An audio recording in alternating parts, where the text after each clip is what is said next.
This episode is brought to you by Raid Shadow Legends. This addictive game has 13 playable factions, so you'll never have a shortage of ways to play. But if you're looking for a new and exciting way to play the game, look no further than the High Elf faction. We really enjoy the new High Elf class, an ancient race. They hail from the Telarian League, allied with the Banner Lords and Sacred Order. However, things are not as they seem. Rifts have begun forming between the League, and the Queen may not be as truthful with her allies as she has made things seem. You'll have to play to find out more. The High Elves live safely within their walled kingdom of Aravia, led by their ruler Queen Eva.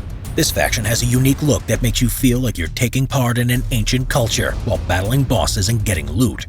If you want to join us in battling bosses and raiding dungeons, look for our nickname, Simple History, and join our clan. Raid recently released its biggest ever update, the Doom Tower. It's a giant tower with 120 floors, a bunch of secret challenge rooms, and 12 seriously cool bosses to take on. Raid also just released a bunch of new amazing champions. Go to the video description, click on the special links, and if you're a new player, you'll get 50,000 silver, 50 gems, 1 energy refill, 1 clan boss key, 5 mystery shards, 1 day XP booster, 1 free champion, Hexweaver. All this treasure will be waiting for you here. Good luck, and I'll see you there as we battle for the Queen.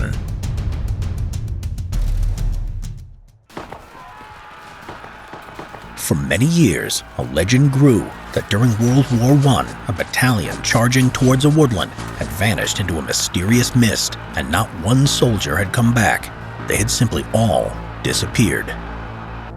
But what really happened? The vanished battalion of Gallipoli. While the Ottoman Empire was in such turmoil, the Allied forces decided that it would be the right time to launch a devastating and decisive attack against them to cripple their war effort. The Allies came up with a most daring plan that called for a massive amphibious invasion of the strategically important Gallipoli Peninsula near the Ottoman capital of Constantinople. If the Allies could gain supremacy over this region, they would control the vital shipping lanes from the Mediterranean to the Black Sea. They would also expose the Ottoman capital to naval bombardment by Allied battleships. On February 19, 1915, a large British-French task force commenced an attack on the Ottoman coastal artillery batteries. They were led by the newly commissioned British super dreadnought, the HMS Queen Elizabeth, the flagship of the Mediterranean Expeditionary Force that commanded all of the Allied forces during the Gallipoli Campaign. The plan called for the task force to use spotter planes from the British seaplane carrier, the HMS Ark Royal, to help direct a devastating naval barrage. But this plan was severely hampered by bad weather, so the bombardment was largely ineffective in neutralizing the Ottomans' forts in the area. It was not until the end of February, after over a week of intense naval assaults, that many of the Ottoman forts protecting the shoreline had been finally reduced to rubble, and the surrounding sea had been, supposedly, cleared of Ottoman mines. Then a sizable shipment of elite British Royal Marines landed ashore and started to wreak havoc among the Ottoman artillery positions. Nevertheless, by the following month, the Allied assault's progression seemed to stall, so Winston Churchill, who was the First Lord of the Admiralty at the time, pressed for a fresh offensive.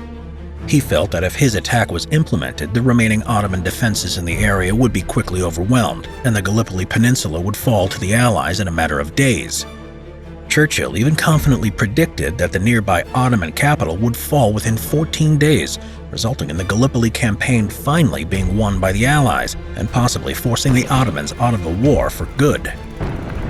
British intelligence had also intercepted a German diplomatic telegram that said many of the Ottoman units in the area were seriously short of ammunition and totally demoralized after weeks of fighting.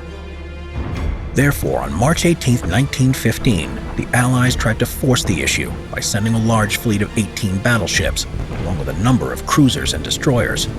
What followed was a complete and utter disaster for the Allies, as the Ottomans had secretly laid out fresh sea mines in the area and were willing to put up a much stiffer resistance than expected. With mounting losses, the Allies were forced to order a humiliating retreat, while the Turkish defenses received little significant damage. Therefore, the Allies decided that their only course of action was now to launch a full-scale invasion of the Gallipoli Peninsula with a sizable land army in order to neutralize the many Ottoman coastal batteries.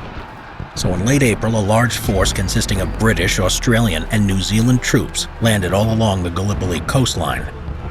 The problem was that the Allies had badly underestimated the enemy's ability to fight, thinking it would be a relatively easy task to defeat the supposedly inferior Ottoman forces. But the Allies never got much further than just beyond the beaches where they had first landed, making very little progress inland once ashore. Consequently, the Allied invasion quickly turned into a bitter and costly stalemate between the two opposing sides, characterized by demoralizing trench warfare and futile infantry charges against one another. The Norfolk Regiment of the British Army joined in this brutal chaos in the summer of 1915.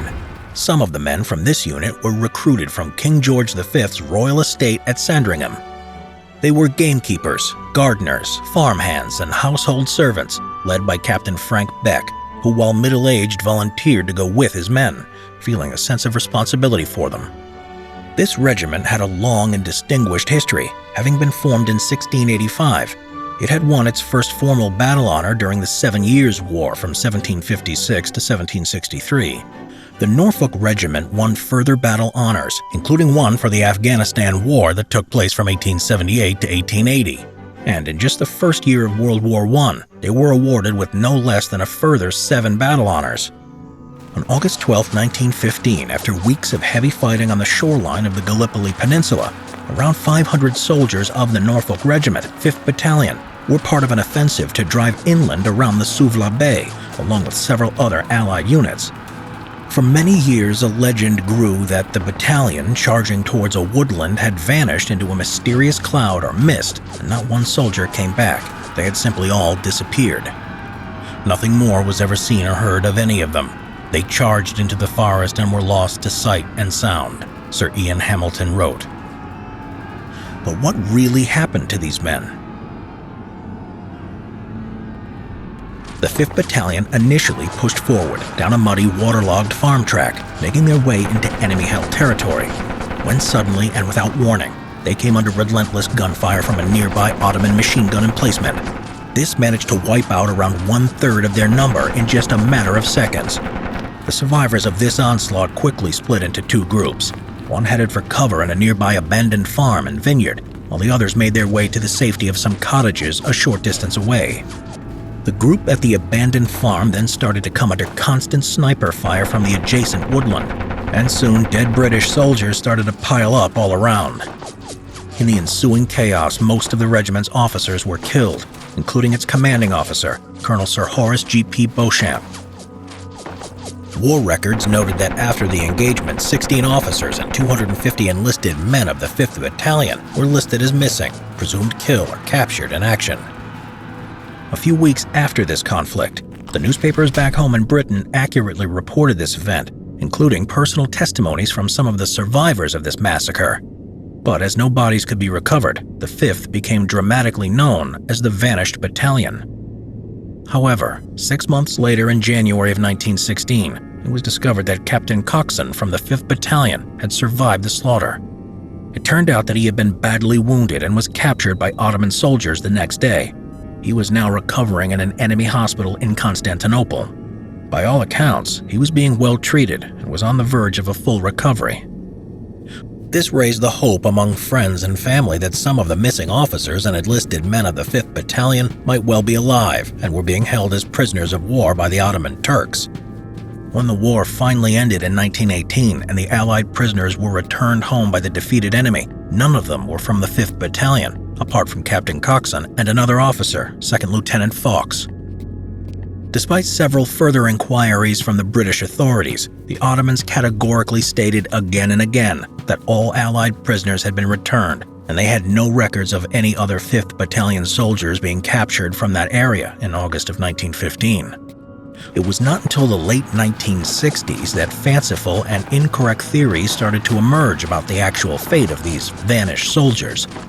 Some said that they were captured and brutally executed by the Ottomans, who had a reputation of not keeping prisoners. Another popular theory was put forward by several members of a New Zealand unit that was fighting nearby during that fateful engagement.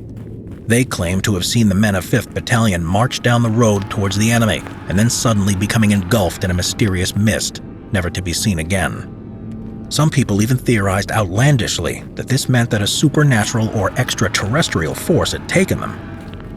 The truth of the matter is much more down to earth. As in 1919, just a year after the war had ended, a Commonwealth War Grave Registration Unit was allowed back into the area around Suvla Bay, and they recovered a number of bodies, most being from the Norfolk 5th Battalion. Despite only a few being individually identified, their unit insignia could clearly be seen on their tattered uniforms. In fact, of the missing 266 soldiers of the vanished battalion, 180 were eventually recovered from the area. Most of these were found buried together in a ravine, having been placed there by a local farmer shortly after the battle. As for the Gallipoli Campaign itself, it dragged on for nearly a year after the Allies finally gave up and withdrew from the peninsula on January 9, 1916. It was widely seen as an Allied defeat, having achieved none of its original goals. It resulted in 302,000 Allied troops killed, wounded, captured, or missing. The Ottomans suffered around 250,000 casualties. The chief architect and avid supporter of the whole campaign, First Lord of the Admiralty Winston Churchill, was widely blamed for the campaign's failings, though later the Dardanelles Commission, which was organized to investigate the disastrous Gallipoli Campaign, concluded that he was in no way personally responsible or to blame for the campaign's many shortcomings.